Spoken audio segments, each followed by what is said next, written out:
A very good afternoon and good morning.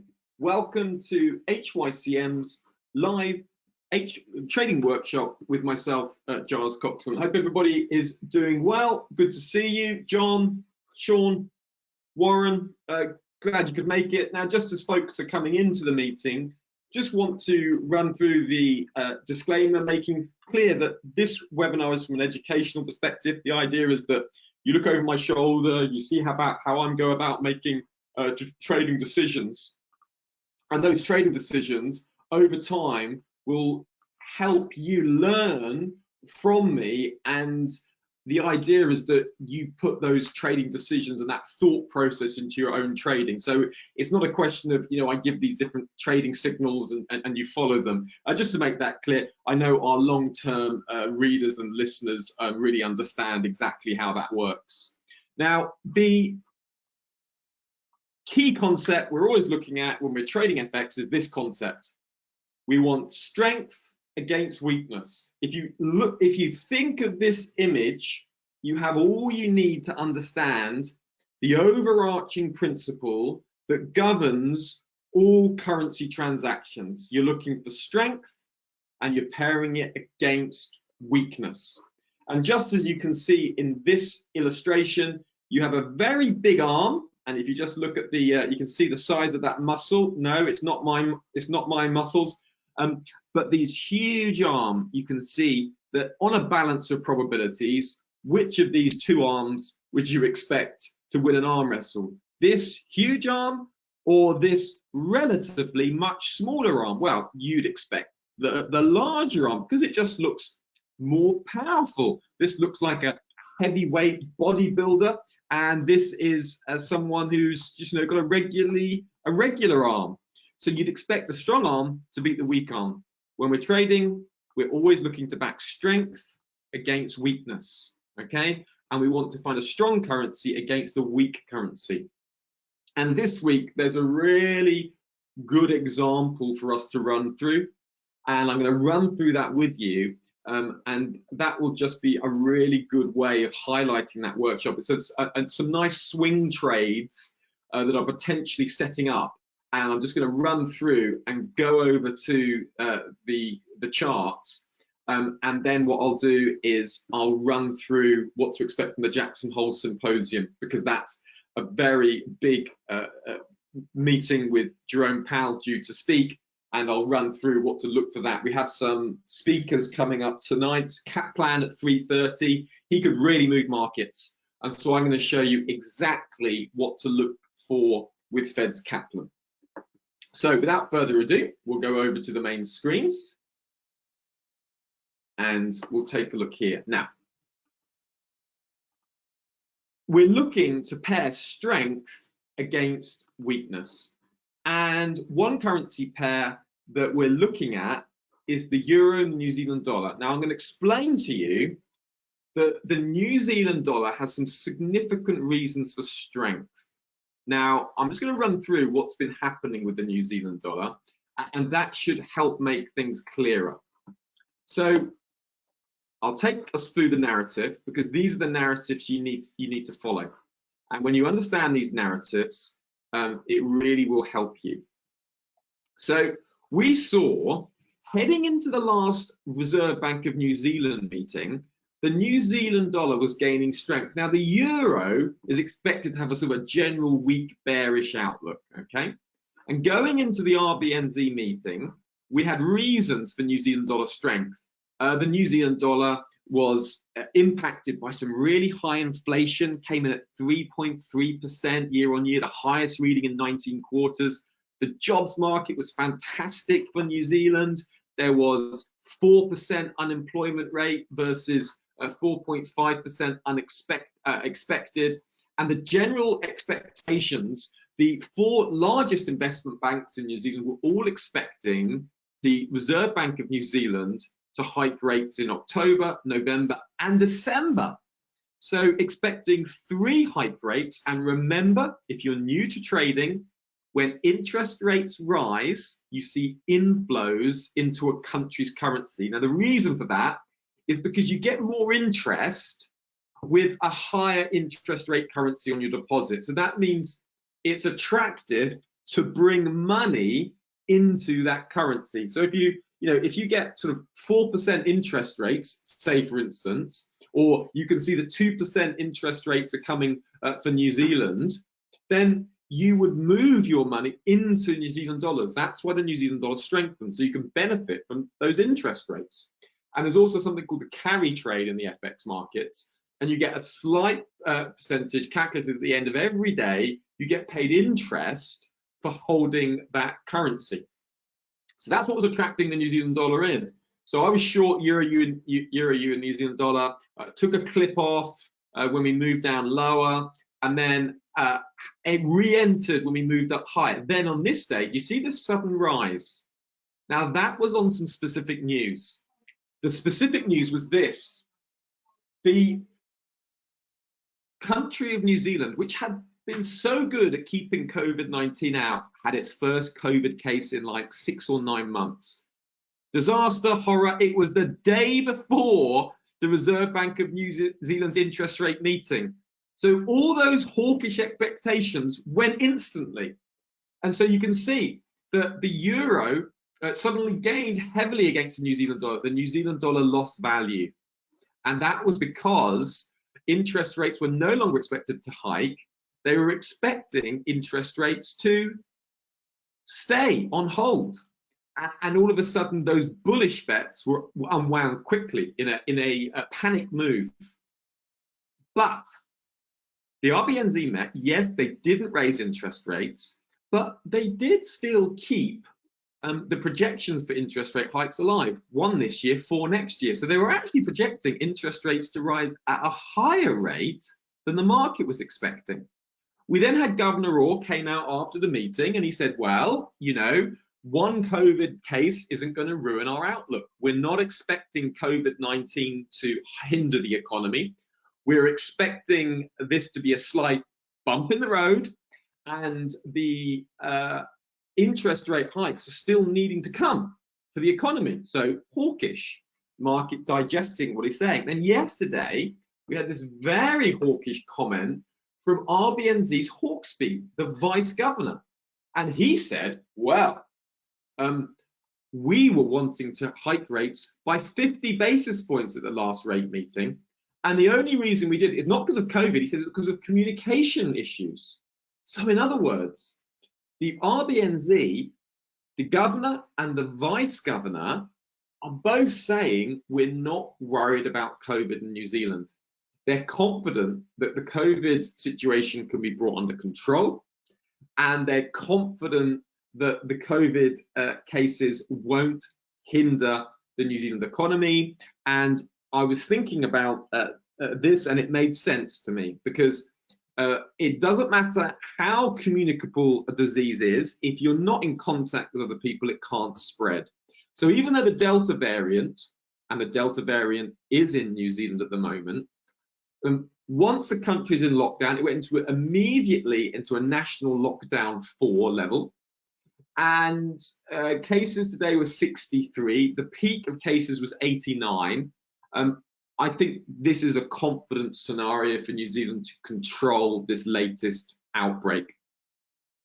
So as a consequence, the Reserve Bank of New Zealand's hawkish outlook should stand.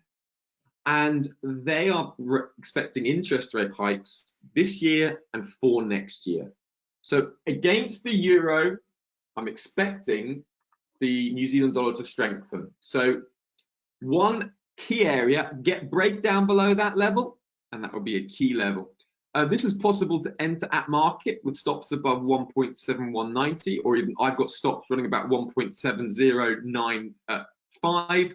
And I entered on just after Hawkesby's comments yesterday, so I'm short euro New Zealand dollar, and I'm in profit. Now, I'm looking to hold this for a longer term trade.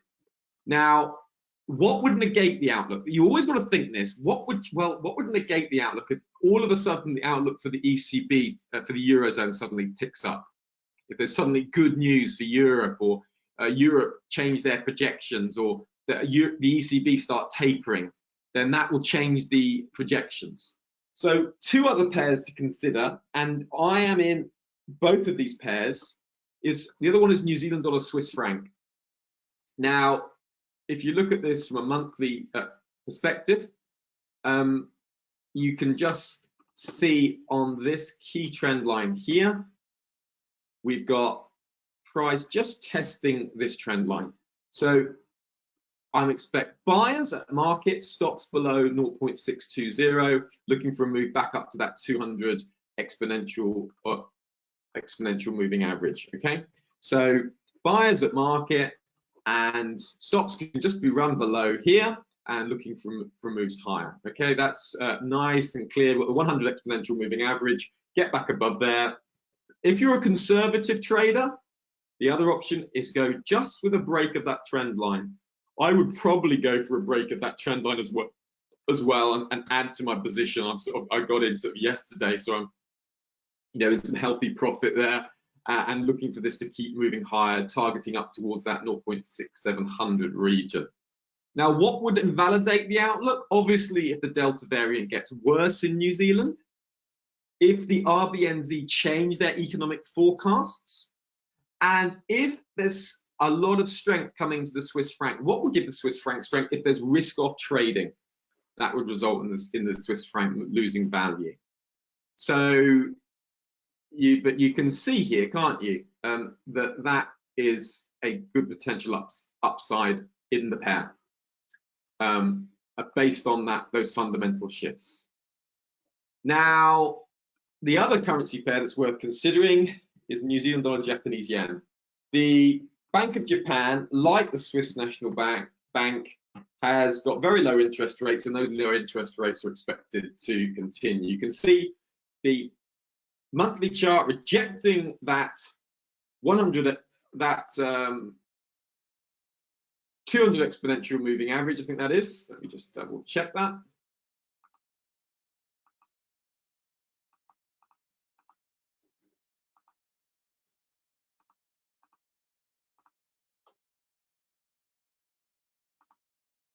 Yeah, that's the 100 exponential moving average.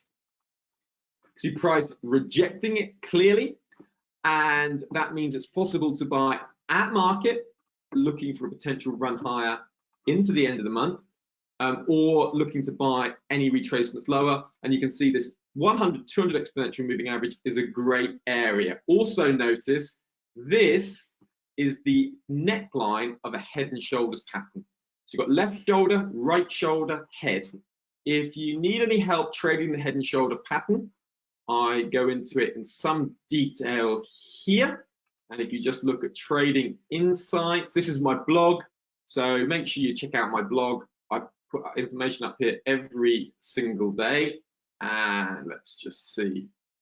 So trading head and shoulders. So I've got that as a continuation pattern. But the standard way of trading a head and shoulders pattern is trading it as a market reversal. Okay, that's the standard way of trading it. You can trade it as a continuation, but that's more like more advanced, essentially. I've sent that to everyone in the chat box. Now, going back to the chart, you can see this head and shoulders pattern, right? Left shoulder, right shoulder, head. The way you trade these head and shoulders patterns, we're looking for a total head movement higher. So the head from here to here is from like 74 roughly down to about 60. So it's about 1,400 points. So we're looking for a 1,400 point move from here. So it's roughly 7.5-ish up to 7.9, up to 8.9. So we're looking for a measured move up to approximately this overhead resistance going back to 2015. That is where we're targeting, okay? So you can see the risk reward makes sense. If we get a break of this trend line, again, more conservative traders can go with the break of this trend line, then that trend line, and look for that to potentially move higher. So I hope you've been able to see how this works. Strength against weakness. Do check out my Twitter profile. If you're not following me on Twitter, follow me on Twitter, because what I'm doing on Twitter is I try to point out key trading insights. And I pointed out an insight there on Twitter just today about how to trade this Kaplan speech. And I'll explain to you what's going on first of all, and then I'll show you this tweet. Right. This is the way that professional traders trade, okay? They understand the narratives. So in the dollar's been moving higher from middle of June after the Fed's Vice Chair Clarida essentially said that, you know, you could see interest rate hikes coming as early as 2022. We've had some good jobs reports that's boosted the dollar higher, dollar moving into that 93 region, but then pushing lower after Fed's Kaplan, who's a hawkish FOMC member, he said, well, you know, I could see the Delta variant being a slowdown for the US economy. We may have to factor it into our projections, and alarm bells rang. Maybe Powell is not going to be hawkish today. Maybe it's going to be a much more dovish message. There won't be taper talk. They won't be talking about tapering. So as a consequence of that, we need to look out at Kaplan because he's speaking today. Now, he's speaking today at 3:30. So this is what we need to look for. It's this one here. This is what we need to look for here, okay? If we get him dialing back his Delta concerns from last Friday, then we can expect the US dollar to rally higher, dollar yen higher, gold lower, and US 10-year yields higher. Worth keeping alert for. It's at 3:30 London time. Now, remember, you should, as a HYCM client, get access to Financial Source, and you have an audio support there. I work as one of their senior analysts here, and constantly keeping traders informed with regular news flow. So make sure that you are following what's going on there. Now, it's these kinds of little detail that matter when you're trading markets. And one market that's worth looking at very much at the moment is gold. Let me just show you. Now, you can see gold just pushing lower, but if we have, if Kaplan suddenly turns more hawkish again, expect gold to move lower back to that 1780 region, okay, and then as far down possibly as that 1760 with Jerome Powell. But if Kaplan is much more like dovish, if he says, yeah, we've got to think about Delta, it's a real pain, it's really changed things for the US economy, then that means the US dollar is likely to weaken, and so we should expect to see gold higher. We should expect to see US 10-year yields lower, and that's going to bring real yields lower and send gold higher. So Kaplan, remember, started this recent run higher in gold. I took a long on that dollar weakness into that trend line, took profit, had another little nibble at 1794, but it's not really the area to be jumping in now, and now waiting for Fed's Kaplan. If Fed's Kaplan, you know, is very dovish, then we could see the gold rallying up towards that trend line. Now, on Friday, watch for this. If Powell's very dovish, if all expectations of tapering is pushed back, if it's a very negative picture, watch for gold to break higher. This trend line can be used to define and limit risk. Get above, stay with it. Okay, so dovish Powell, dovish talk, no mention of tapering, no mention of the pace of tapering, and Delta variant concerns mentioned. That's all gold higher. So that's what I'm looking for coming into the Jackson Hole. And if the Fed are really negative, I'd also expect to see upside in equities. But equity markets are too overvalued at the moment to be getting in medium term. Look how highly valued they are. The only equity market, global indices that I'm interested in at the moment and I'm long is the FTSE. FTSE still hasn't filled that gap from COVID-19. All the other major world indices have. There's a great opportunity there in my view. I'm long the FTSE 100, stops running below 6976, looking for a move back up to that 7,500 region. We've got that broken trend line, retest, and a hold, closing bullish for the week, that will really signal higher prices.